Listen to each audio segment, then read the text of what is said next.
Hi there. Today I'm going to present you this time of tracker. First of all, I want to apologize for my English as it is not my native language, and second of all, I want this video to be a full documentation of how this entire system is working. So I'm going to present you the tracker. First of all, how it is built is it's standing on 4 tabs: time of records, employee per year, employee per month, and settings tab. The settings tab is basically the control panel of the entire system. It's the system manager of the entire tracker. It is built on 5 main sections: the employee section, the time of reasons, requests, public holidays, exclude from paid days off, which means that the days recorded here, Saturdays, Sundays and holidays, it will not be subtracted from the total number of paid days off for every employee, and show on tracker but not include as being paid days off. I will explain you for each one what it means and what it basically does. First of all, for the employee section, you have the option to record all the employees up to 40. If you need more, just let me know and I will expand the list and the entire settings entire tracker for all the employees, for the entire list of employees you need. For every employee you have the option to record an ID. It doesn't have be necessarily to be a number, but any type of ID, the employee position, the default numbers of paid days for each employee, the extra paid days that is intended to be used when an employee is receiving as an awards, to say so, 1, 2 or 3 or even more days, extra days of paid days off. I don't know, maybe in its birthday is having a free paid days off. So this will be added to the regular paid days off, and it will give us a total number of paid days off for every employee per year. Updating this list of employees here will automatically update all the other tabs. So we have in the employees per month, which is basically show us all the paid days off approved for every employee we have recorded in the system on a specific month. We just need to update the month here. The system will automatically update the calendar, but we don't have any time of request for September. For this simulation, I have recorded paid days off on November and on December, and as you see, the system is automatically updated for every employee based on the month you select. Also, you have the option to change the year in case you will use this yearly base. If you use it on 2024, you just change the year here, and the system will automatically update the calendar and all the requests approved for the 2024 and any month for that year. Okay, the next place where the employees list will be automatically updated is an employee per year tab. This is where you will find all the vacation approved for a specific employee for the entire year. So we have the calendar for the year roundup here with the months selected in the left side. We have the year, same as in the other tab. You can update it in case you want to use it for 2025 or 2025, and you just simply need to select the year, and you will see all the time of requests and approved for any specific year in any month of the current year, meaning 2023 or any year you would like to use. Okay, updating that employee list will also update the record time of paid requests, meaning when you want to record the request for time off, You basically just need to select an employee from this list, and this list is updated based on the list of employee you are recording here in the settings tab. Okay, beside that, the ID of the employee and the employee position will be automatically linked in the time of request here. When you select an employee, the position and ID are automatically updated for any employee you would like to record the time of requests. Okay, the number of days, this one from here, the total number of paid days that it was assigned to an employee will be highlighted here. So Sofia Martinez is having currently 28 days of free paid of vacation.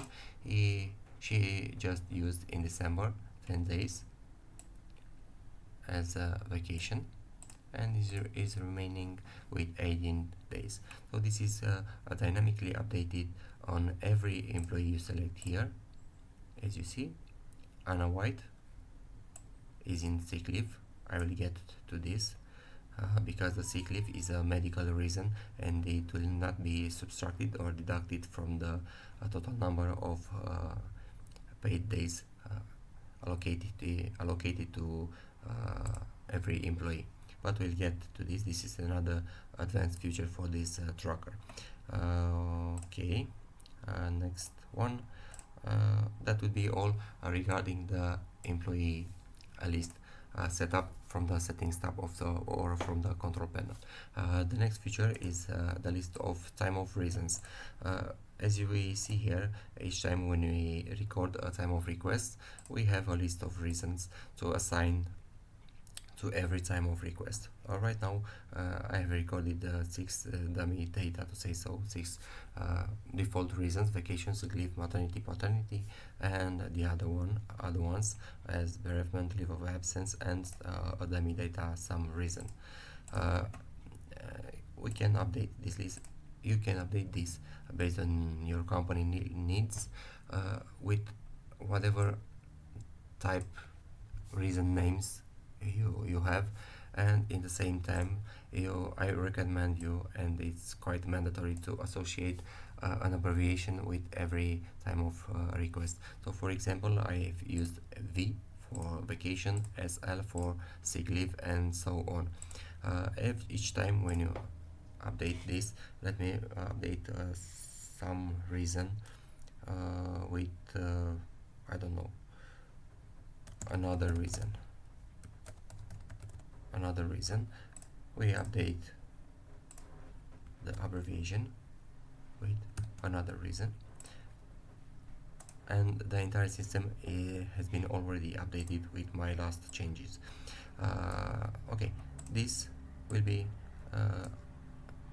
reflected in each of the other tabs for the time of tracker, and let's see where and how. For example, an employee per month, we had here some reason, and we updated it with another reason, so we have the reason name and abbreviation.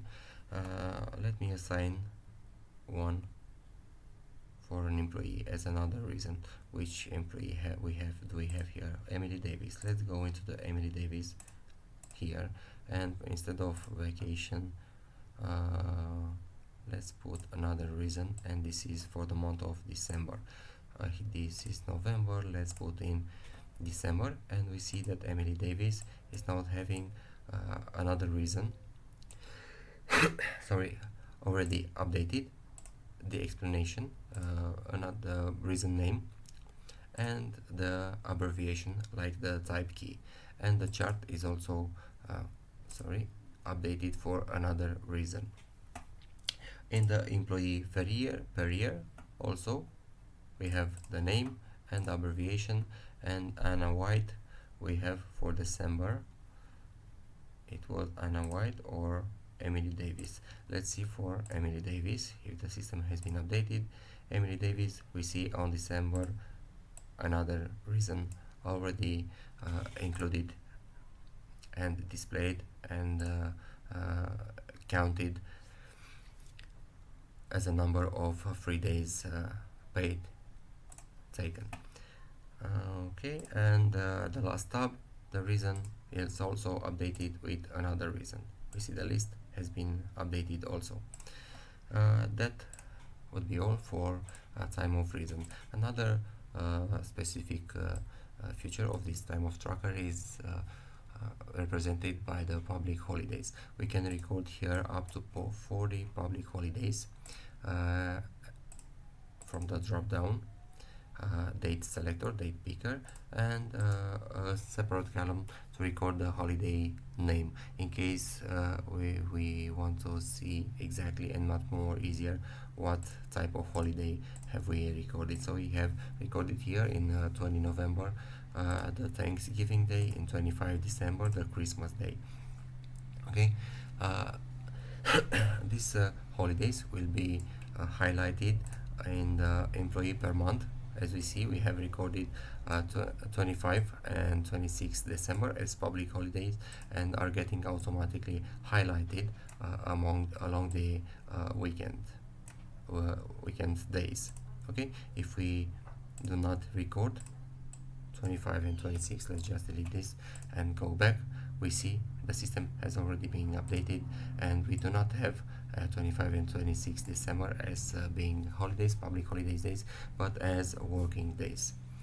Everything is updated. You just need to record your public holidays days in here, and the entire system will update everything based on your selection. For the November, if we have recorded any November public holiday, it will be highlighted. As we see, we have on 20 November recorded public holiday. So 20 November, Thanksgiving Day, but it's not on 20, it's on 24. So if we go back and we look, it's not on 20 anymore, but it's on Friday 24 November, and it is marked as a public holiday. Further, the next feature is represented by exclude from paid days off. Or what this means, it's kindly getting hardly for me to explain because my English is not allowing me to express my feeling, my thoughts well. But basically, when you record Sundays, Saturdays, Sundays, or holidays recorded in this section, and you select to exclude these days from the paid days off, that means that these days will not be subtracted from the total number of paid days off, meaning from these days. I have made this mention here, not subtracted from the total number of paid days off. And what this means, more exactly, it means that a specific type of leave of absence is not being deducted or taken away from the overall or total number of paid days off that someone is entitled to. So if we assign 3 days of vacation from an employee and 2 of those days are in weekends and Saturdays on time days, from not all those 3 days will be subtracted from the total number of paid days off, but only one day, which is matching unworking day. Same with the holidays also. And let me show you to understand this better. Okay, so we have marked all to be excluded from the total name, to not be subtracted from the total name of paid days off for an employee. And let's just make an adjustment to see how this is working. Okay, So we have one just here as a simulation. Look at William Brown, for example. Okay, so William Brown have a request of leave of absence approved for the November, and is starting on 15 November up to 29 November. As we set up the system to exclude Sundays, Saturdays, and holidays from the total number of paid days off, we see that Sundays are not marked down with this leave of absence type key, as here the weekend is not here. Weekend is not marked as the working days, and also the holiday is not marked down with that leave of absence type key, which means these days from here are not subtracted from the total number of days of paid free days for William Brown.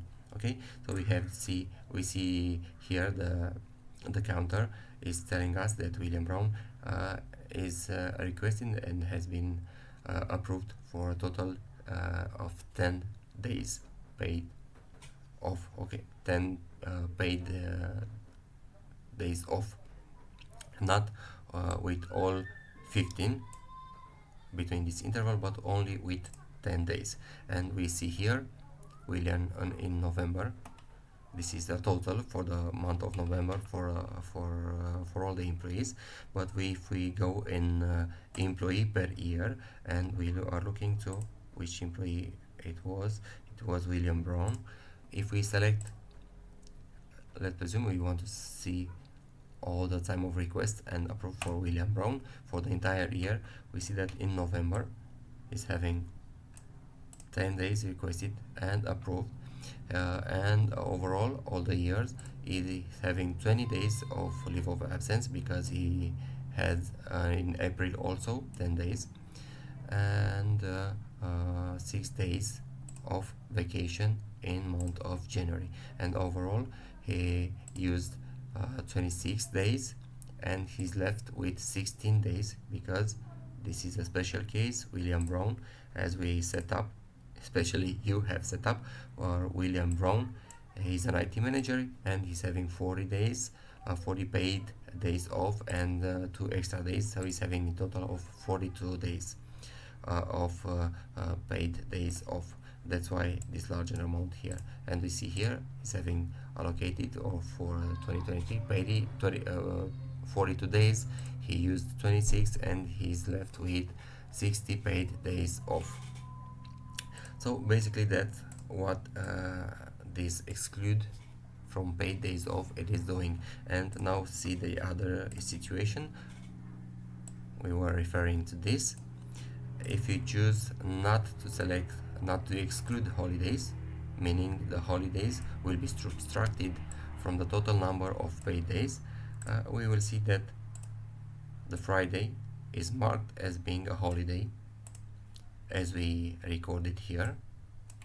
But if we choose not to exclude from the paid days off, this will be marked here over the holiday formattings. This will be marked as it needs to be excluded, because we count this and subtract it from the total number of paid days off. Okay, if we do the same, let's presume that our employee is not giving us any any free paid days off. Okay, and if we exclude all of this, William Brown will be consuming from these free paid days off, including the weekends and in the holidays, and this will be subtracting all 15 days from its total number of 42 paid days off. But that's not the case. But in case there are some situation where you will need to exclude a Saturday or Sundays or holidays, you can do it from here.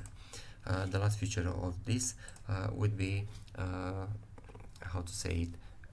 I've chosen to split all the reasons the general list of reasons in two big categories, the non-medical reasons and the medical reasons. What that means, this will be the medical reason here, medical reasons here, the list for that.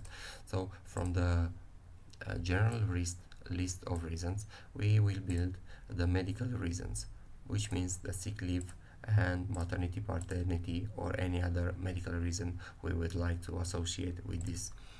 Uh, the the reason why I choose to do this and implement this as an automatically feature of this tracker is because this type of reason, the medical list of reasons, will not be subtracted from the total number of paid days also. Let's presume again William Brown is having 40 days, 42 total number of days of paid days, okay? And in the month of December, let's go to William Brown, leave of absence. This is on November. William Brown, we have it here in December. Let's see that in December from 24 to 29 he's not in vacation, but he got sick and he's requesting a time of request for getting sick reasons, okay? So he's in sick leave and he gets approved on December. If we go into the employee per year, we see that on December William Brown is having 6 days approved of sick leave, okay, and not being counted, meaning that these days are not subtracted from the total number of paid free days, okay.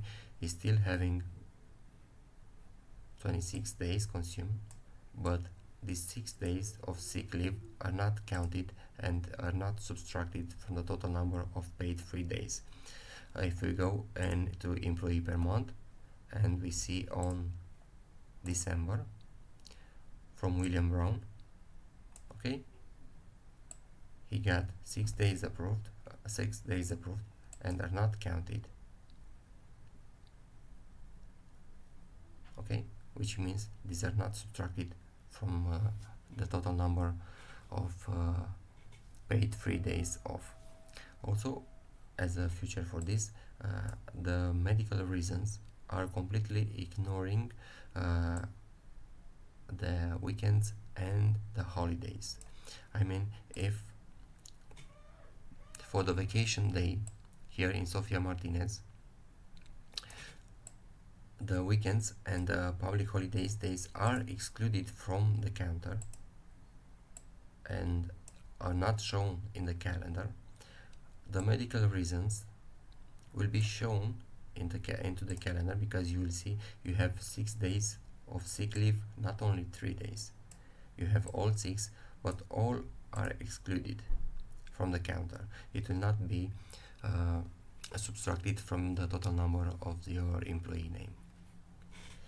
Okay, I hope that this is clear. So if you want to build your medical leave reason, you just select your medical reasons from the general reasons, and this will be extracted automatically, will not be subtracted from the it will not be subtracted from the total number of paid days, and it will ignore the Sundays and public holidays, and it will be shown day to day into your calendar tracker, okay. That was the settings tab. So everything you do here, it will affect your entire tracker. I recommend you do this to set up this entire sheet at the beginning of your recording, or before you record any time of request. Okay, and lastly, I'm just going to show you how easy it is, because that's the proper term, how easy it is to record a time of request. So from the list of employee, let's select another employee. Let's delete okay, I was about to make a mistake, and I want to mention this about I want to tell you about this. These two columns, ID and the position, and these other three columns from here are self-maintaining, meaning they are formula and they're based on another selection. So anything you will do not change, do not delete, or do not edit this section marked with red on the top of their columns. Okay, let's record another employee request here. We have, let's say, Olivia Wilson. Okay, these two are updating based on the ID and the position we have recorded into our settings tab for Olivia Wilson, and he needs a vacation into, let's do it one in 2024, make it in 2023 to keep the workflow into the same time period. So he wants a vacation from 19 December up to 22 December for the reason vacation, and we approve it.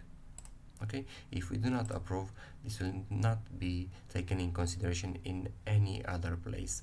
So if I'm not approving it for Olivia Wilson, let's go in employee per year and go to see all time of vacations that Olivia Wilson has made, and we see that we do not have anything in December. Okay, also in the all employees per month in December, we have that Olivia Wilson in December doesn't have any records.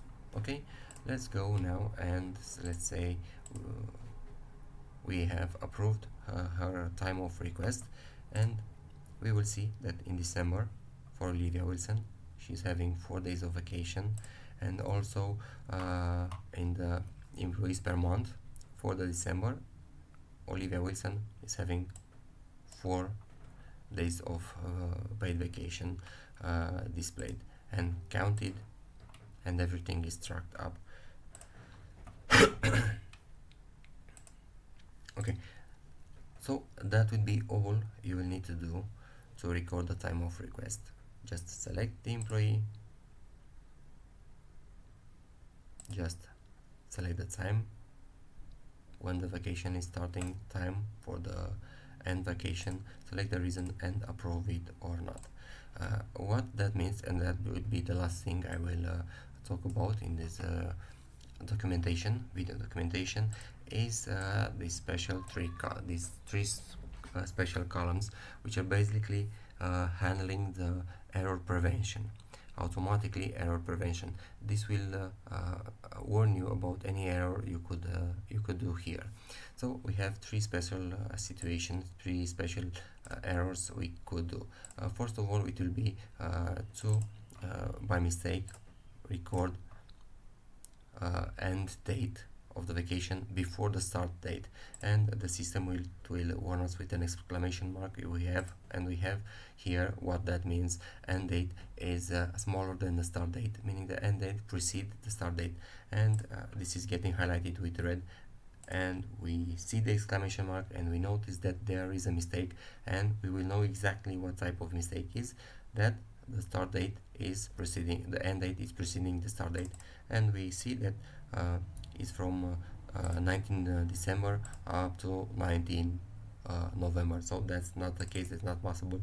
We will go to fix this, and we go for month of December. From 19 we said he need up to 22 December, and the issue is not there anymore, the warning is gone. The second warning, it is the time of requests and approved request time of overlaps. And let's say Olivia Wilson, record another request for Olivia Wilson. Okay, and she wants from 20 December up to 20th December. He need of leave of absence, and we approved.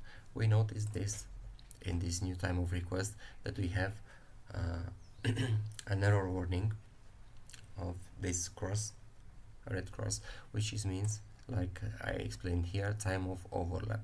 What that means is Olivia has approved, is already having approved time of request, and is intersecting with the current time of request. And if we have a look here, is having first one from 19 December up to 22 December, and the second one starting from 20 December up to 28. So there are 2 days overlapping, and this is not possible to approve these 2 days, because in 2021 and 22 December he will be in vacation reason and leave of absence reason. So the system is telling us that there are days overlapping for Olivia Wilson.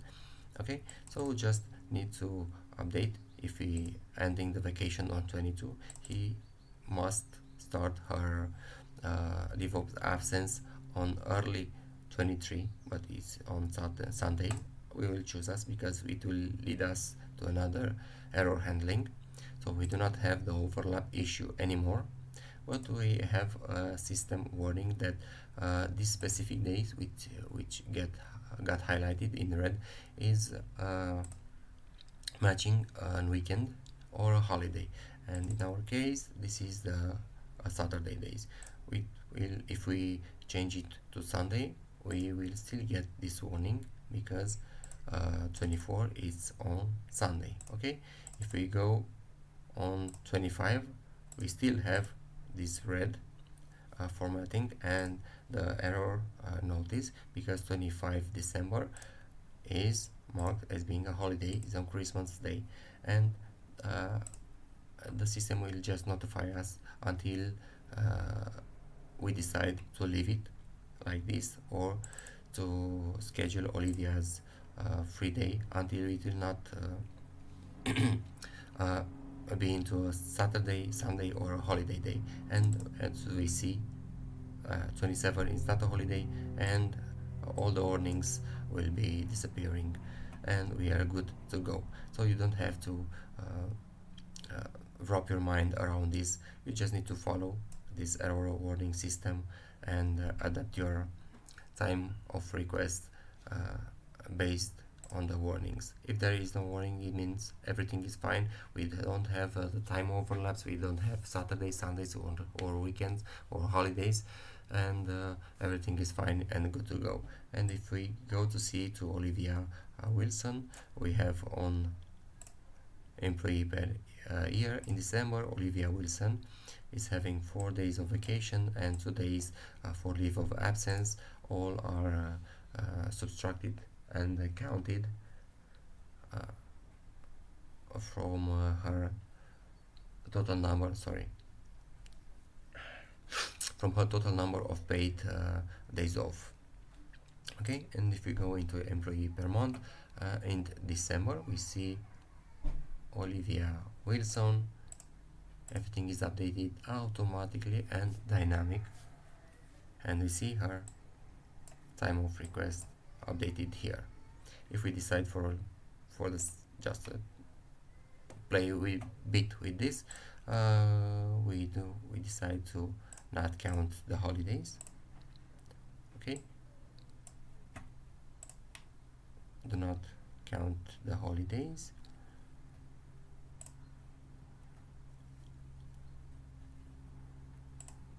and to record Olivia from 26, we have an issue. 26 preceding the 27, so go back to 29. I wanted to update this start date from 25. It is no holiday.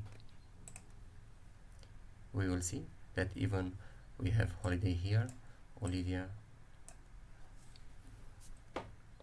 doesn't benefit of the holiday exclusion, to say so. It will be subtracted from the total number of paid days, because we choose not to take in consideration the public holiday as here. Okay, so she's having 9 days in total because we excluded the public holidays. And if we decide to select yes, and Olivia will not have 9 days but only 7 because we excluded the public holidays from the total number of paid days. Well, that will be all. I hope this was clear enough and it will be helpful. Thank you for watching. Any issues, you know where to contact me and leave a message. Thank you.